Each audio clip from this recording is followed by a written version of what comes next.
What's going on, YouTube? This is SG1 Sports and you're watching our college football channel. Time for the Week 13 playoff eliminator, and it's been kind of quiet, really. The playoff picture has not really changed a lot these last few weeks. We thought we were gonna get a bunch of chaos in November, and we've gotten a little bit, but not really that much. It's very interesting the way this season started.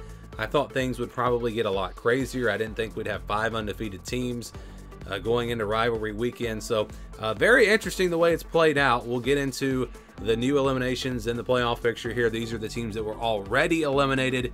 You can see a huge list. There are not many teams left. So the new eliminations this week: Oregon State and Louisville. So Oregon State really probably didn't have much of a chance anyways, and Louisville, it's no fault of their own.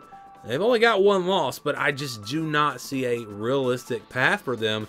They needed some help starting last week. They needed some teams to start losing. They needed some chaos last week. I just don't see any path for them to climb all the way to the top 4. And, Georgia, Alabama, unless we see major upsets, which again, I said a realistic, scenario. Georgia's not going to lose to Georgia Tech. So, even if they lose to Alabama in the SEC championship, they're still going to get in.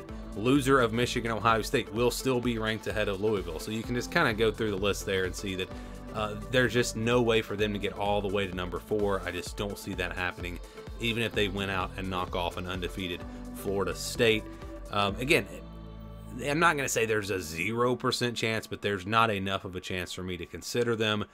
I think the playoff picture, I think we're down to 8 teams, and I think it's going to come down to these 8 teams, and we'll start here with the unbeaten teams: Florida State, Georgia, Michigan, Ohio State, and Washington, all undefeated. And again, we could give 4 of these teams finishing undefeated and absolutely no controversy come Selection Sunday. I mean, that's the way it could play out.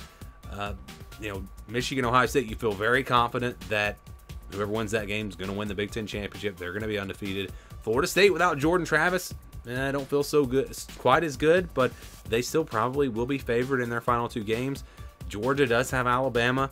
Washington's still probably going to play Oregon in the Pac-12 championship, unless Oregon gets upset by Oregon State. So there are some scenarios that could make a little bit of chaos, but it could wind up being 4 undefeated teams. And then the 1-loss teams that are still alive: Alabama, Oregon, and Texas. All of these teams still have a shot.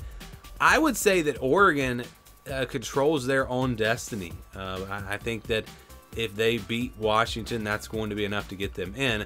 Alabama and Texas, and again, Oregon also going to have to beat Oregon State, obviously. But if Alabama and Texas, I think they both need help. I think they both need help, and a lot of people will disagree with that, and they'll say, look, if Alabama wins the SEC with 1 loss, I'm telling you, they need help, and it's clear cut. They need help to get in. They are not automatically going to be in if they win out, because, and I've been over this before, they're not going to pass Ohio State, Michigan, whoever wins that game, if that team's undefeated. If Washington or Oregon, whoever wins out there, they're not going to pass that team. They're not going to pass an undefeated Florida State, and I don't believe they're going to pass a 1-loss Texas. They need Texas to lose. Maybe I'm wrong here. Maybe because of the resume, they could pass Texas, but I don't see that happening. And so you're going to need help. You're going to, if nothing else, you're going to need the committee to give you some help and jump you ahead of Texas, which right now they're not. So Texas, they don't need as much help, but they need some help as well. They need, the Pac-12 to get knocked out, or Alabama to upset Georgia, or something has to happen for them to get in as well. So this is the current playoff picture now, and I projected Washington to move up to number 3, but I still got Florida State here on the graphic, just to kind of keep Washington and Oregon there. But yeah, if Washington wins out, I think they're going to be 3. And even if Florida State wins out, that puts Florida State back at 4. But again, for graphic purposes, it kind of made more sense to keep Washington and Oregon together, because they're going to play each other, just like I kept Ohio State and Michigan there at 2.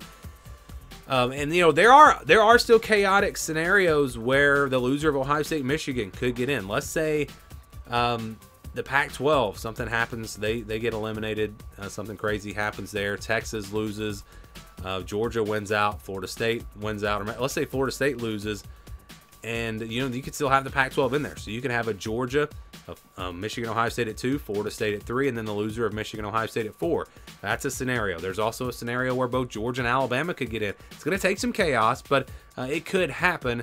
Texas, I think, is probably Texas and Florida State the most likely teams to lose on this list. obviously Washington and Oregon play each other. Well, I say Michigan play each other.